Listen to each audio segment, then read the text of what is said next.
Hi, everyone. Welcome to this week's Music Wise. My name is Donato Cabrera. I'm the music director of the California Symphony and the Las Vegas Philharmonic. And this week, I'm really honored to have my friend, Joseph Horowitz, on Music Wise. We first met, and we'll talk about this, we first met when I was the assistant conductor of the New Jersey Symphony, and he was the curator for their winter festival. He has... the list is probably shorter of what he has not done in classical music than what he has done.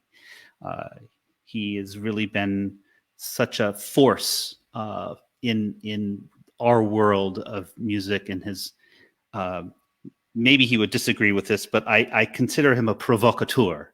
So help me welcome Joseph Horowitz. Hi, Joe.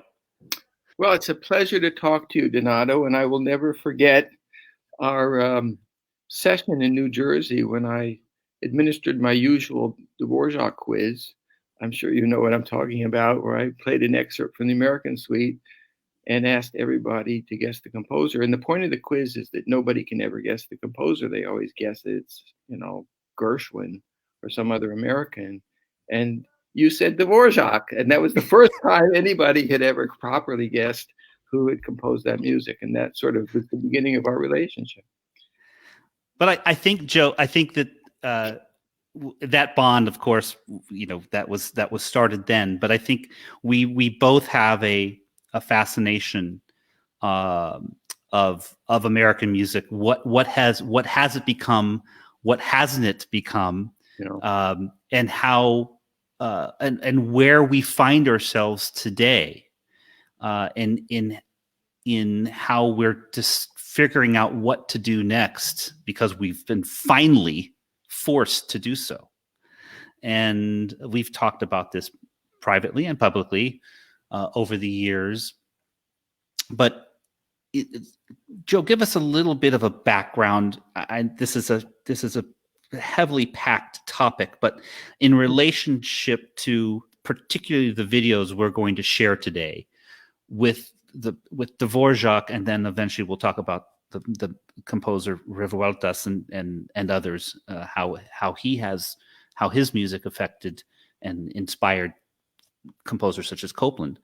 But give us a little bit of a background in terms of how you feel, what your sense is of where the precipice we were on when Dvorak was hired to come to New York City and lead this new conservatory.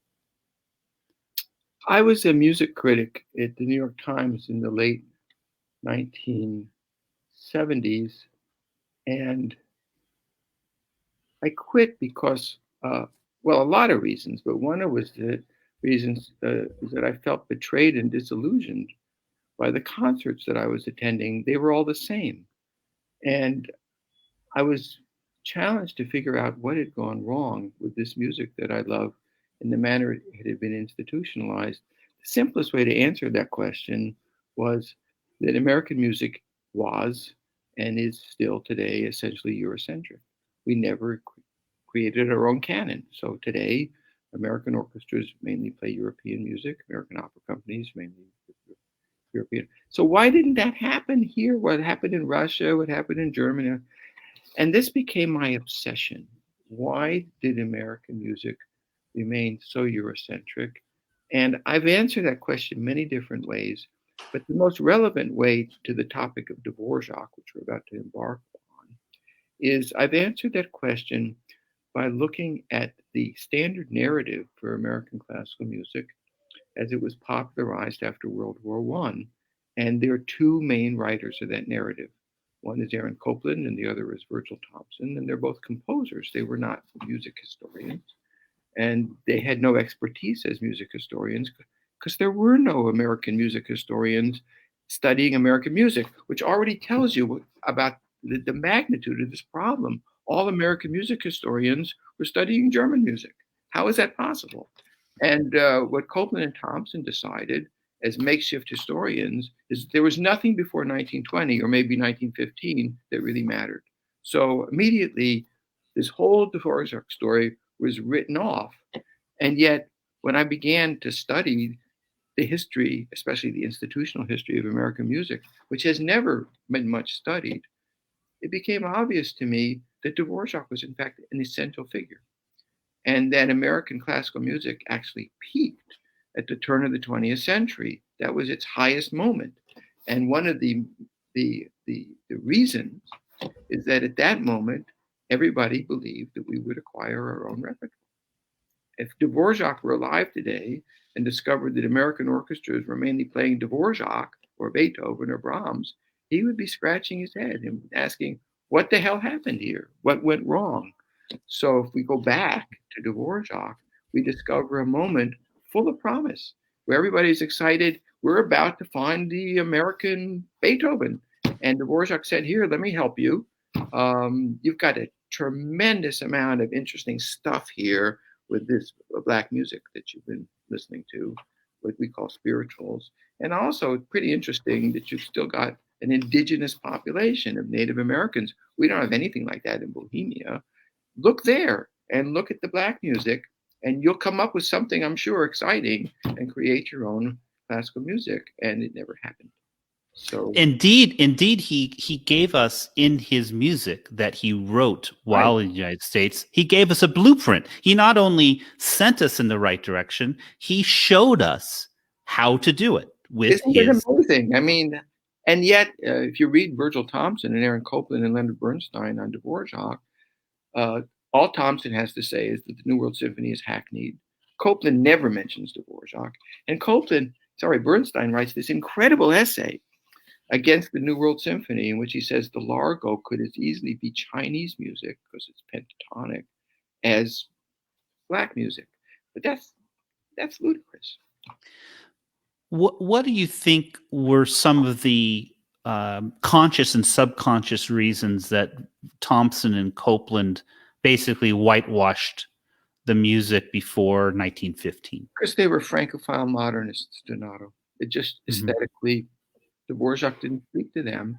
And that part of the American musical experience that was Germanic, for them, that was, the wrong road. And they never looked. So they would say, well, Chadwick, just sounds like second-rate German music. In fact, Chadwick wrote a lot of music that sounds American, and I still think it's some of our best music. I think the Fourth String Quartet by George Chadwick, which is his answer to the Dvorak American Quartet, is one of the best. I would say my two favorite American string quartets are completely unknown: the Chadwick Fourth and the Arthur Farwell Hocko Quartet. And Jubilee by George Chadwick should be a staple of every American orchestra, by the way it quotes Camptown Races. So this is music that was either ignored or disparaged by the people who created the standard narrative of American classical music. So you left the New York Times. You started discovering this story, and it was revealed itself to you over many years. Along the way, you became the executive director of the Brooklyn Philharmonic.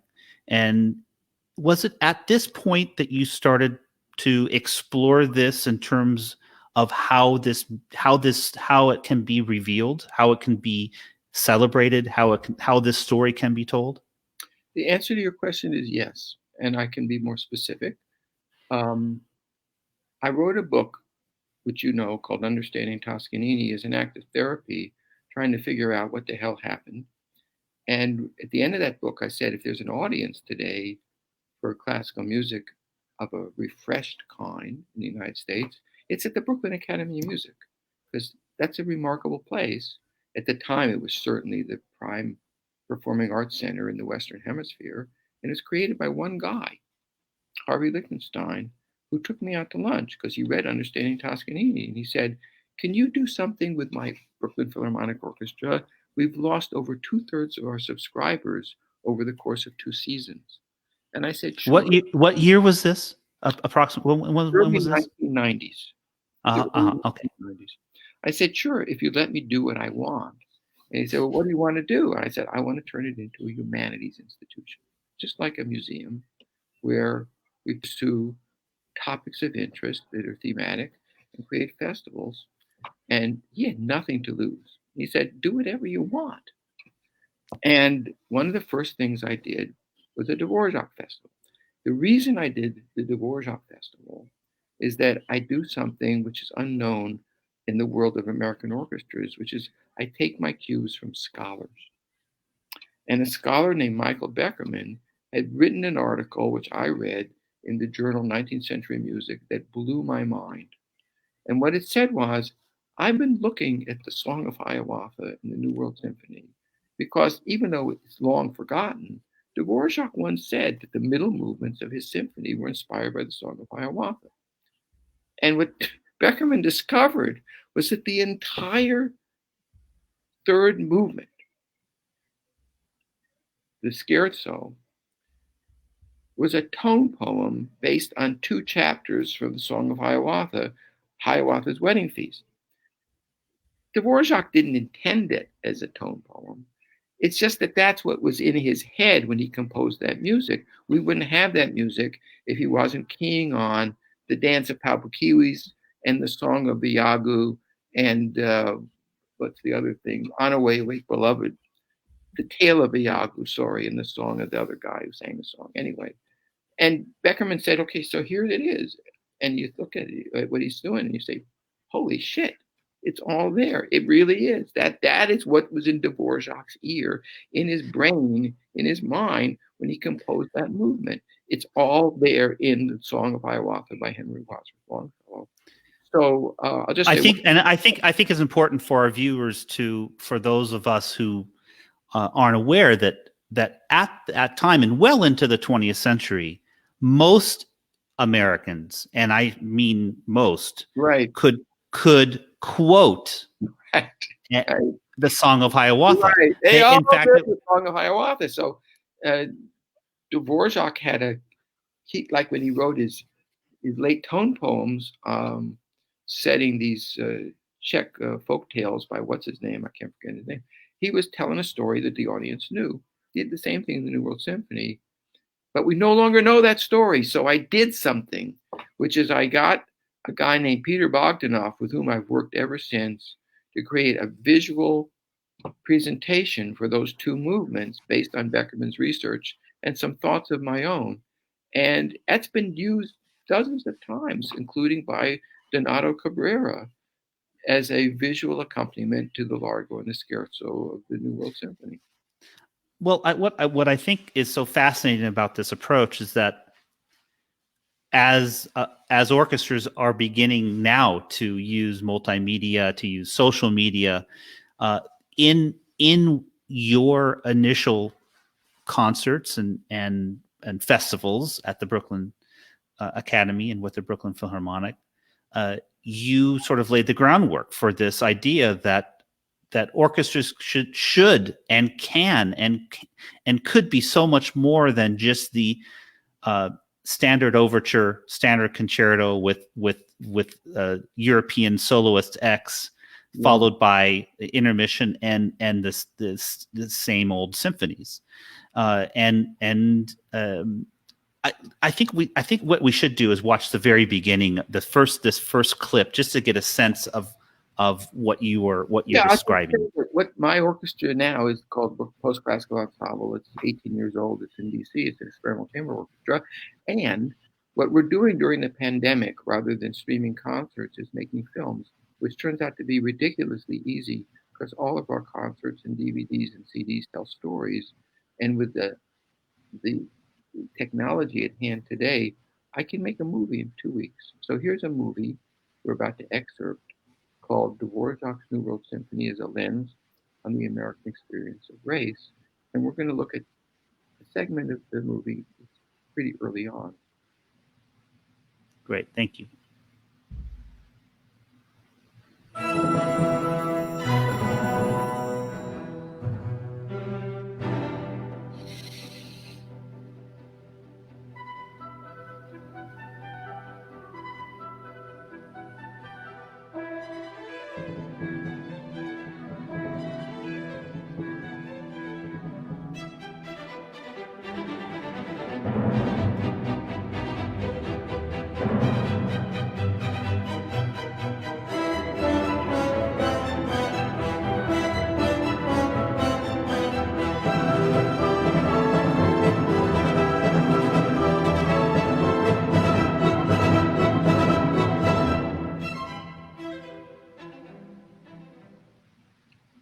What we just heard is one of the best known excerpts from the entire symphonic literature, the opening of the scherzo of Dvorak's New World Symphony.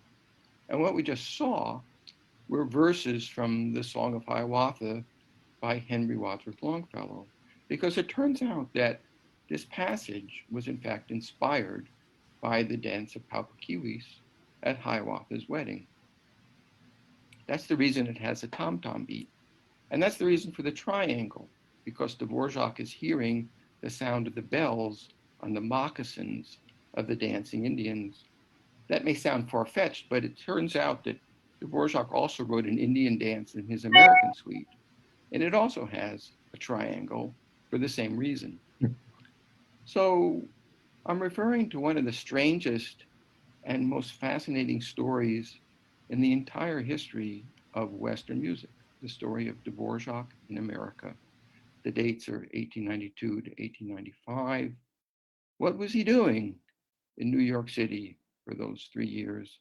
How did he acquire an American accent so different from the Bohemian idiom of his Slavonic dances, an accent in which he's embedded the influence of African American song and the idea of Native America? What does this story tell us today at a fraught moment in the American experience? What can we learn from it? How can we answer the questions, what is America? Or who is an American? These are the topics of our film. Most of the music that we'll be listening to. Hold on, Joe. Yeah. What were you going to say? I said that's plenty. I mean, let's put the topic on the table. To paint even a bigger picture, talk about how I think it's really even hard to you show the cover of the New York Times as this is what I'm going to ask about. That premiere of the New World Symphony, the review of that concert was on the front page of the New York Times, was it not?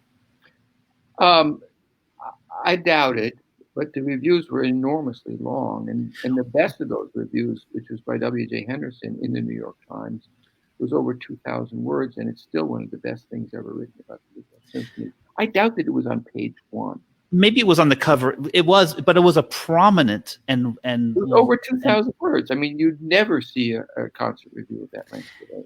And the other thing I remember you've talked about in regard to this review is that it's, and this has something else that we should talk about perhaps, and that has occurred during the 20th century. It wasn't about the conductor. It wasn't about the performance per se. It was about it was about the music. It was a review of the music. It didn't even mention the other two works in the program, and it did not mention the conductor or the performance. It was just about the New World Symphony. And I think that this, and you've written about this as well, that the cult of the conductor, the cult of the performer, took away. This is one of the many things during the 20th century that veered ourselves away from the actual topic at hand when coming to a concert, which is will still come to concerts. They really don't come to see the orchestra play, or they don't necessarily come to see the conductor. They really come because they want to hear something. They want to be transported in whatever way by the music they're experiencing. Yeah, it was a different moment than Otto. It's really hard to believe. I'll restate it because I can hardly believe it myself, but I've read that review any number of times. It never mentions the name of the orchestra. It never mentions the name of the conductor. It doesn't tell you that the Brahms Violin Concerto and the overture to Mendelssohn's Midsummer Night's Dream were played on the same concert. You won't find it. And by the way, everybody who read that review knew that it was New York Philharmonic and Anton Seidl because there had been over a dozen articles already about the impending premiere of the New World Symphony. So it actually was superfluous information. Talk about the dichotomy of, and this goes a little bit into explaining perhaps some of the social aspects of why why Dvorak's music wasn't accepted. Talk a little bit about the dichotomy of the review that happened of the New York Times, of the performance in New York versus the subsequent performance in Boston. Yeah, this story about Dvorak has so many twists and turns that strain credulity. And there's nothing about this story more hard to believe than what happened a few days later when the New World Symphony was premiered by the Boston Symphony and Dvorak was denounced as a Negrophile. I'm conflating two things here because that Hale, Philip Hale, when he called Dvorak a Negrophile, was actually reviewing Chadwick's Fourth String Quartet, which I mentioned before, and saying, "Too bad. Look what's happened to George Chadwick. Terrible. He's now being influenced by the Negrophile Dvorak." But Chadwick was already there when he reviewed the New World Symphony because he viewed Dvorak essentially as a barbarian. All of the Boston critics bought this idea of racial hierarchy, which you do not find in the New York reviews at all, where the Anglo-Saxons are at the top and then come the Slavs. And of course, down at the bottom somewhere are the black people and the red people. That was the Boston mindset, hearing the New World Symphony and feeling threatened and estranged. Whereas in New York, everybody bought it. They thought, wow, yeah, Black Americans, Native Americans. There was a very progressive strain of thought in 1893 about race in New York City. Don't think that those people, were stupider or less sophisticated than we are. They were smarter and more sophisticated than we are. This is a slightly off topic, but it's stuck in my mind ever since we talked about it, and it's going back just a little bit to just some very disarming facts of American music and American composers that we sort of take for granted now, but not for too long. This has been the case. Give us a little bit of a history lesson, Joe, if you mind, about Gershwin's music. Just slightly off topic, it's so fascinating. When Rhapsody in Blue was first performed on a subscription concert, we talked about this recently. Well, this is another thing, when you write a history about something that nobody's ever looked at, the mind boggles. And when I was writing my history of classical music in America, I was stunned to discover that all the guys who liked Gershwin were foreign born. In classical music, if you were an American musician and you were born in the US, you didn't like Gershwin because he was a threat. But even in this country, there are a lot of people who did. Heifetz liked him, Otto Klemperer liked him, Charles Martin Leffler liked him, Fritz Reiner liked him. Arnold Schoenberg said, great composer. He was a personal friend of his. So what do all these people have in common? They're all born over there. And as a result, this music was stigmatized and marginalized as pop's music. I undertook to contact about a dozen orchestras, and I asked them three questions. When did you first perform Rhapsody in Blue on subscription? When did you first perform the Concerto in F on subscription? And when did you first perform American in Paris on subscription? And the answers were mind-boggling. Generally, it was around the year 2000. In Boston, it was a little later. In Chicago, it was a little earlier.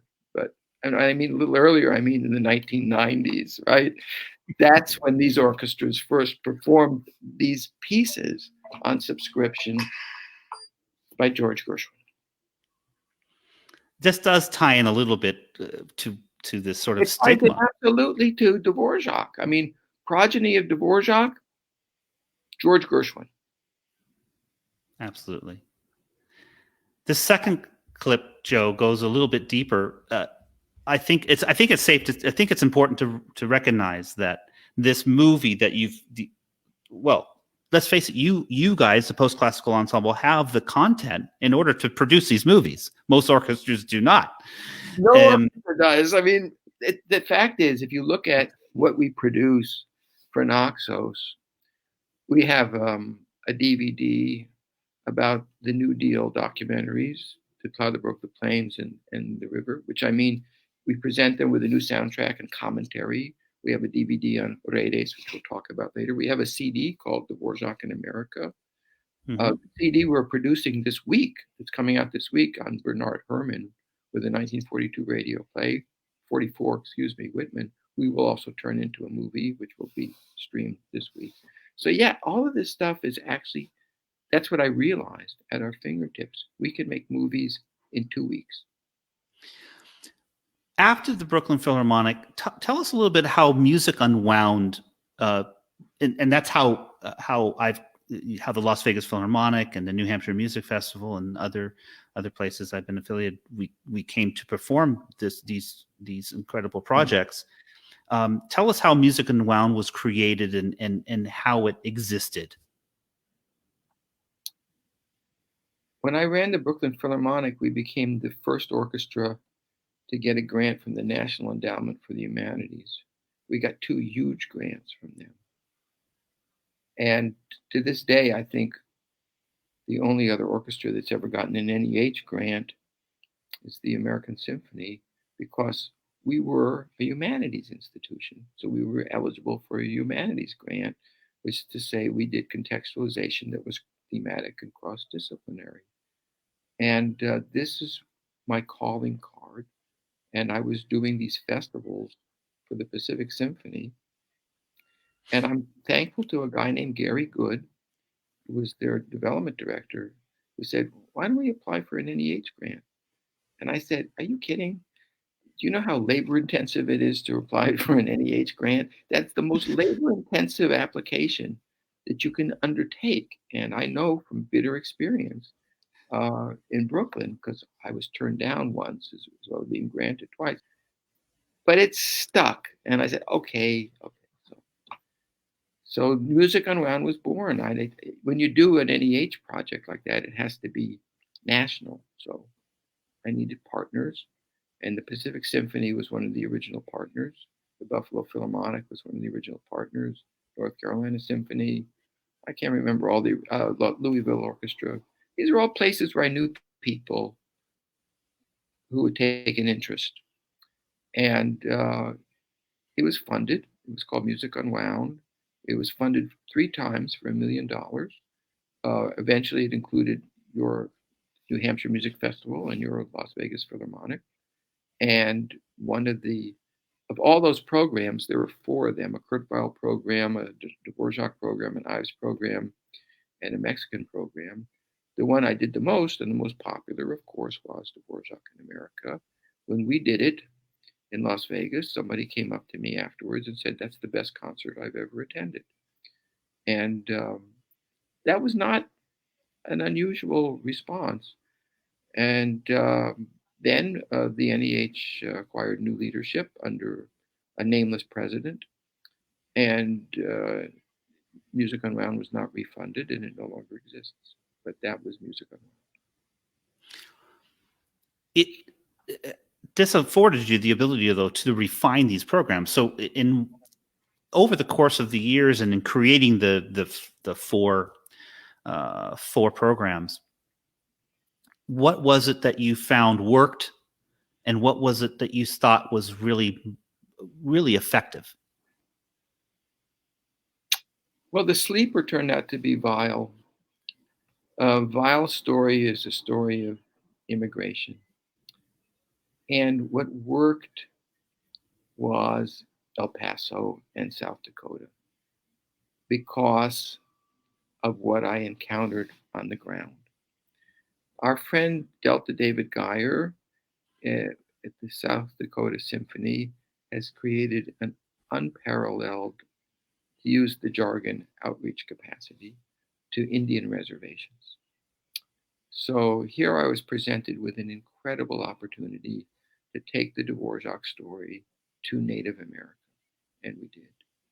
And that's to say that that's an orchestra that's got very deep connections with the community, with schools, And the other place was El Paso, where a guy named Frank Candelaria, now the dean of the Blair School of Music at Vanderbilt, was the associate provost of the University of Texas, El Paso, an amazing institution, the most inspirational university environment I've ever encountered because of the hunger of the students.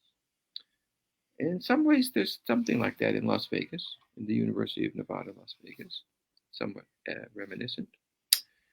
So Frank was a genius at flogging everybody into line. Um, Different disciplines, different teachers, different classrooms. So he would agglomerate all of these students and all of these classes and all these classrooms around Kurt Weill in America or the Mexican Revolution or Dvorak in America. We got a guy named Brian Yothers who was in our film, who's a a Melville scholar, to talk about Longfellow. And that, you asked me, what's a big success? Brian Yothers was a huge success because here I had somebody who could actually tell us about who Longfellow was, why that poem was so popular, and he could deflect ignorance. Oh, Longfellow, he was some kind of a appropriator who turns out he was a huge abolitionist and a great supporter of Native Americans. And Native Americans actually took to the Song of Hiawatha. So Brian actually knows these things. And I could go into a classroom with him at the University of Texas at El Paso, and we would do a joint presentation on Dvorak, one half on Longfellow, one half on Dvorak, hand out tickets, and they'd all go to the concert and attend this New World Symphony performance with the visuals from the Song of Hiawatha. That was a home run. And it was This is actually just, and I'm not quite sure if you probably have the answer to this, but a member of our orchestra here asks, Omar asks, I'm curious if Dvorak's setting of the Longfellow poem might have had any influence on Samuel Coleridge Taylor's Song of Hiawatha. Do you know if there's any connection? The answer is no, but Coleridge Taylor regarded Dvorak as an inspiration. And some of his music sounds a lot like Dvorak. And I would particularly mention that he has a piece for violin and orchestra setting the spiritual Keep Me From Sinking Down. That sounds an awful lot like that Dvorak romance for violin and orchestra. So in that piece, you hear a conflation of Coleridge Taylor, who's a Victorian British Black composer, Dvorak, and Black America. But if you listen to his most famous work, which is the Wedding Feast of Hiawatha, it just sounds British. It really doesn't sound like Dvorak or the New World Symphony at all. The next clip you have is talking about conflation and elision. Yeah. This is such a wonderful, again, seeing the movie reminds me of so much of how powerful this is in the concert hall, because if you haven't seen one of these, if you hadn't been a part of one of these Music Unwound concerts, if you as an audience member, you would walk in, of course, and you'd see a large movie screen above the orchestra, and Peter's visualizations really play such an important part to from the audience experience. So here we have two different things.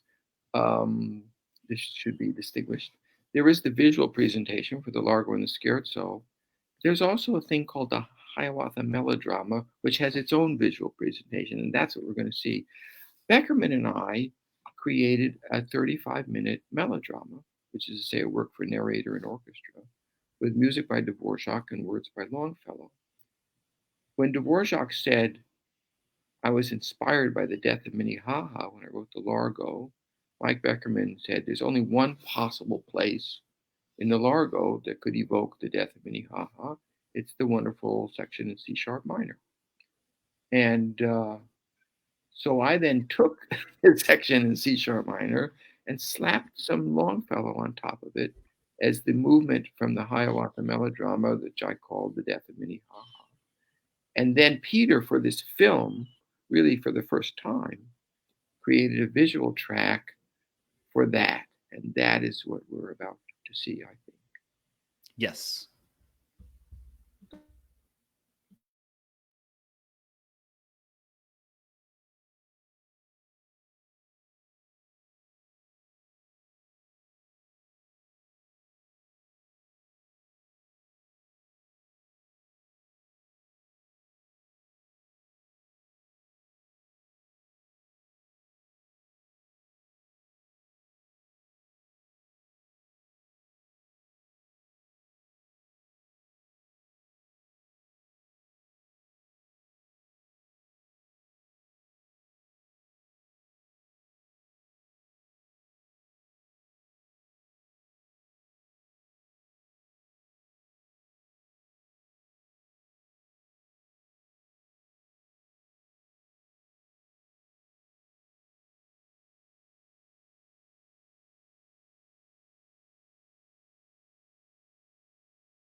Thanks, Maggie.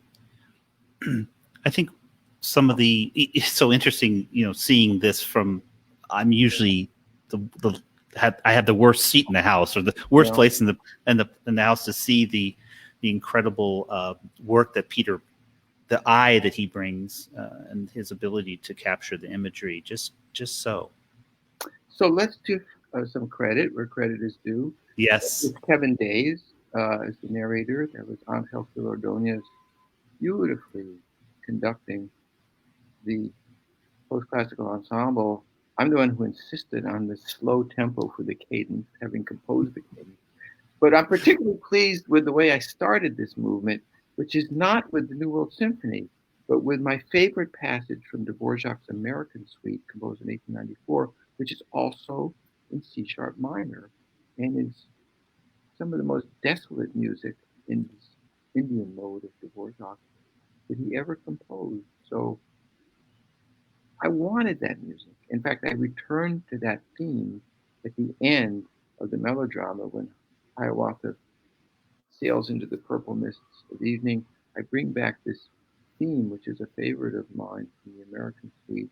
So it's my idea to elide this C-sharp minor passage as a kind of preface midway through the Hiawatha melodrama to the C-sharp minor passage in the Largo. Peter's application here of visuals, like that canoe when he pans into the canoe, yeah, really great stuff. It really is. It's really, really remarkable. Before we go on to the next excerpt, tell us a little bit about the two folks that Dvorak met, befriended, taught in New York, that sort of revealed to him parts of America and parts of American music and culture that he would never have experienced otherwise. And in that, I mean the young Czech violinist who invited him to Spillville, and of course Burley. So Kovarczyk and Burley. Burley, imagine that Dvorak, who needed an assistant, chose a black assistant. That tells you a lot about Dvorak. I think partly he was a man of enormous empathy, but he also knew that he could use this young 23-year-old black fellow who so beautifully sang the spirituals he was taught by his blind grandfather, a former slave, and they bonded. Burley revered the memory of Dvorak the rest of his life, and Burley is the man most responsible for turning spirituals into concert songs. If you listen to Marian Anderson and Paul Ropen sing Deep River, that is Deep River, composed by Dvorak's assistant, Harry Burley, in 1913. Kovarczyk I know much less about, other than that he had a family in Spillville, Iowa. Have you been to Spillville, Donato? I have. I think I'm one of the few people that I made it a point to visit Spillville. Yeah, so did I. There are less people. I'm sure you've been as well, yeah. And there are less people that live there now than lived there when Dvorak spent the summer. And I found out just recently, though, that unfortunately that fantastic Bohemian restaurant that was in was basically just the main street of 3 or 4 buildings. There was a great Bohemian restaurant that I've had lunch that served Pilsner or Quell on tap. That has since closed, but it's still, if you go to the cemetery, it's still a Czech cemetery with the wrought. I think it's aluminum, perhaps. I can't remember what metal is used to make those beautifully ornate headstones. And the organ that's in the loft is still the same organ that Dvorak would play every morning. The church, I found it very moving to be in the church that you just referred to. And Dvorak, as you just said, would play the organ every morning. It's highly, highly evocative. And so Kovarczyk's family was there, and he went there for the summer and decided he liked it so much he might just settle there in retirement, which he did not do, but he went back again with his own family. It was a Czech settlement, and he felt right at home. It's really beautiful there too. Well, it is, and that lovely the Turkey River, which is more of a stream than a river, that flows to the town. You imagine Dvorak sitting by the banks of the Turkey River and composing drinking beer and composing his string, the American String Quartet, and it's still a very evocative place. It is a very American place, but at the same time, a very classically American place in that it is an immigrant settlement, and that's the story of America. Yes, and of course Dvorak's story of America. It keys on three things: Native Americans, African Americans, and the landscape of the American West, which he found both desolate and majestic. So that's his picture of America. So, and that's a pretty telling picture. It's a very usable picture to this day, and it's not a happy picture. He knew what had happened to Black Americans, and he anticipated, probably, as most people did in the 1890s, that Native Americans would be extinct. So there's a lot of pathos, a lot of sadness in Dvorak's America and in his New World Symphony. I'm happy to play the next clip, but on the other hand, I do want to spend a time on the next film. Yeah. Let's move forward, because this is an equally compelling story that I think would certainly resonated here in Las Vegas and still resonates to this day, and especially the southwest United States, which was Mexico for a very long time, and Spanish is still a very important language in this part of the country. Tell us a little bit about what was happening in Mexico in the early part of the 20th century, artistically, culturally, politically, that was so fertile and so much so that it inspired what many Americans consider our one of our greatest composers, Aaron Copland, to change his compositional course entirely, and begin writing the music that we all know him for now. Well, the first thing that happened in Mexico was a revolution. And the outcome of the revolution was incomplete. When you get to the 30s, you have a generation of artists who are unhappy that the revolution didn't go further in reallocating land and healing class and social divisions.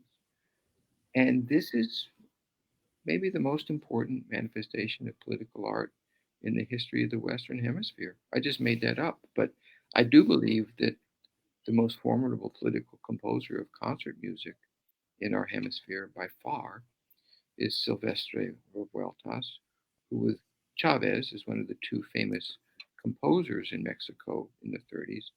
But mainly we think of the muralists. We mainly think of three guys: Diego Rivera, David Alfaro Siqueiros, and Orozco.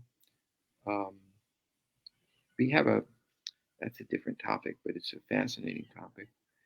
And of course, there's Frida Kahlo, who was Rivera's wife. There's never anything like this in the United States.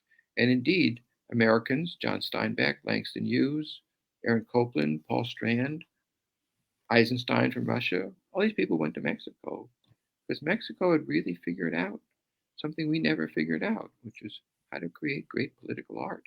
It's mind-boggling. And in the case of Revueltas, it's a seamless continuum from the artistic to the political. What we're about to look at, well, I guess the film introduces this topic itself. I don't have to introduce the film. Let the film introduce itself, right? Great. Let's do that. Let's do it. Yeah.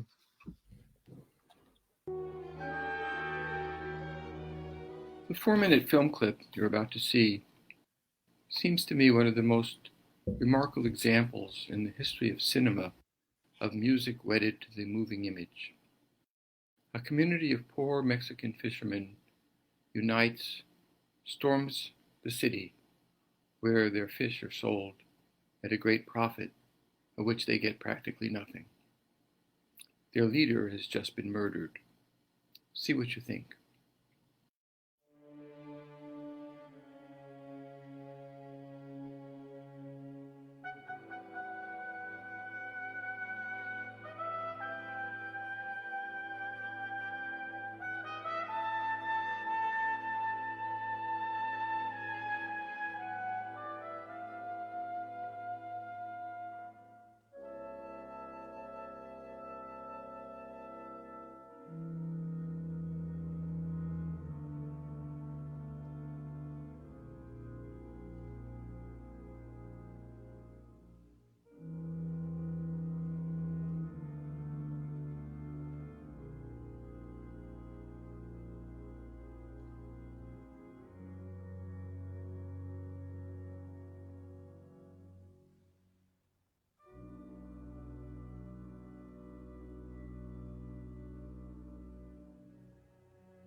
I think, Joe, it begs. I think you need to describe that scene a little bit more for folks to understand what was actually happening at that moment and the basis of this film. This is the ending of a film about poor fishermen in the Veracruz region exploited by the market who band together and revolt. It's a film that advocates revolution. and workers uniting, because the fishermen were not united until one of their leaders was murdered. And they unite and storm the bastions of power. The cinematographer is Paul Strand. The composer is Silvestre Revueltas, who we can talk about in a moment.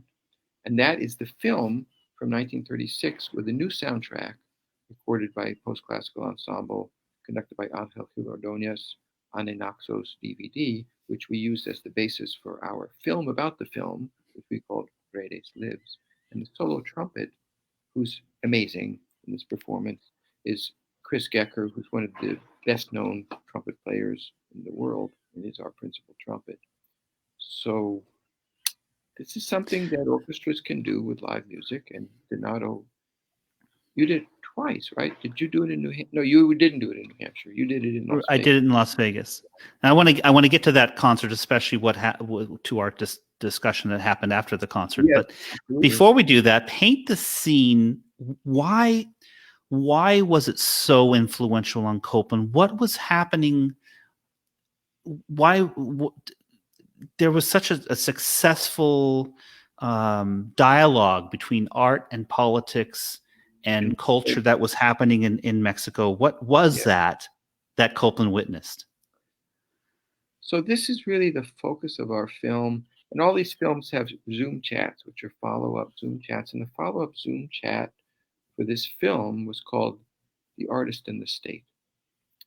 And the reason it was called The Artist and the State is that if you're an American like Copland and you go to Mexico, you're intensely envious. And Copland wrote back and he said, "Boy, am I jealous.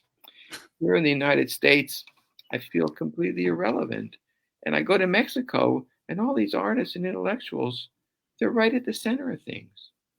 Chavez is running, well, he eventually founded the most important Mexican orchestra and ran a conservatory. At that time, he was running the Institute of Fine Arts. And people like Rivera and the other muralists, they were the most famous Mexicans and the most influential, not least in Mexico itself. They were what Stalin called engineers of the soul. They really impacted on social and political change. And this was a mind-blowing discovery for Aaron Copland, that an artist could have such a central impact on a nation. So he returns to the United States, and the first thing he composes in this populist style is El Salón Mexico. That's right. And he goes on to, of course, compose pieces like Appalachian Spring, Billy the Kid. Really, the list is the pieces that we all know so well in this new style. Fanfare for the Common Man, of course. And Copland's intent was, as a populist composer, to create music by and for the people, correct? Yes, he called it the new audience. And he said the biggest challenge facing us today, meaning American composers, is to compose a music that speaks both to us and to them. So who's his exemplar? It's somebody like Shostakovich or Revueltas. Not that he likes their music very much, but he sees that they've succeeded amazingly. I mean, Revueltas absolutely succeeds in composing a music for us and them. He is, to my ears, a greater composer than Copland. And he did reach an enormous audience because Mexicans heard their voice in the music of Revueltas, which sounds unlike anything else. And as our film stresses, his basic instruments are the instruments that he heard in the village bandas of his youth. Trumpet, tuba, violin, not oboe, not flute, not bassoon. And Donato, he's got one of the most individual symphonic palettes of any composer of his generation. And I couldn't agree more. I mean, if anyone watching right now would go to iTunes or YouTube and just check out his music, his music is truly unlike any other music. Yeah. It is. What does it sound like? There's nothing you can say. Right. You can't say it sounds like X composer. Try it. Nothing comes to mind. I think one of the most important discussions I've had in the concert hall was the discussion that we had. It was great. Directly following our performance of this Copland in Mexico presentation, and we had I would guess 50 to 75 people, maybe a little more. They were scattered throughout. At least 100. Yeah, a lot of people. Right. Yeah.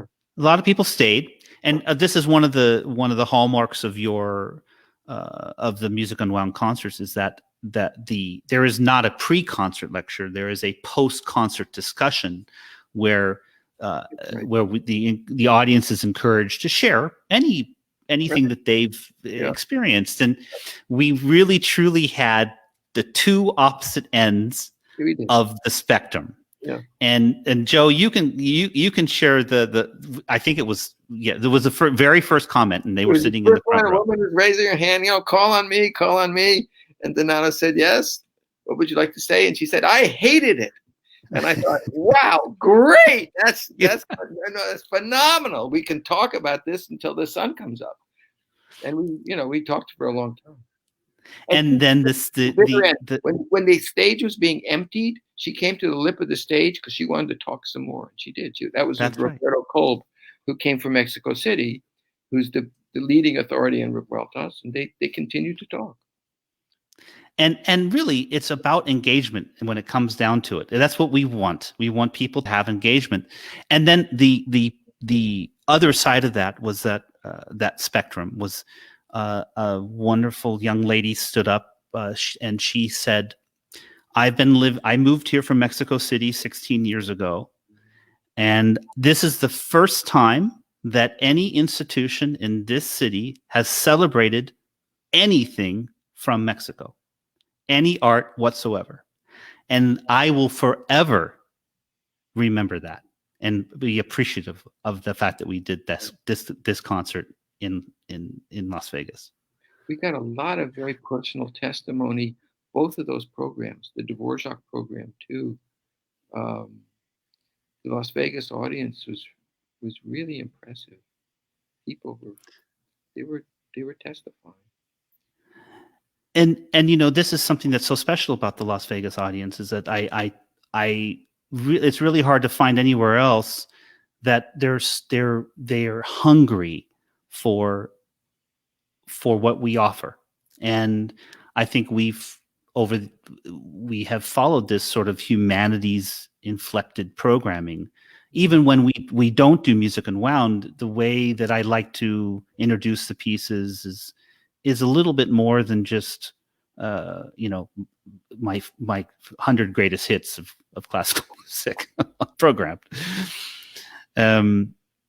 Joe, we're a little bit over time, but I want to thank you for this. Let's tell people where they can find the movies. Okay. Yes, exactly. Just go to www.postclassical.com and click on More Than Music, and all of the music. We must have at least half a dozen of them now. They're just we'll put the link in the comment section. But is there anything else that you'd like to share in terms of where do you feel? And this could be another hour-long conversation, but how do you sense where we are right now?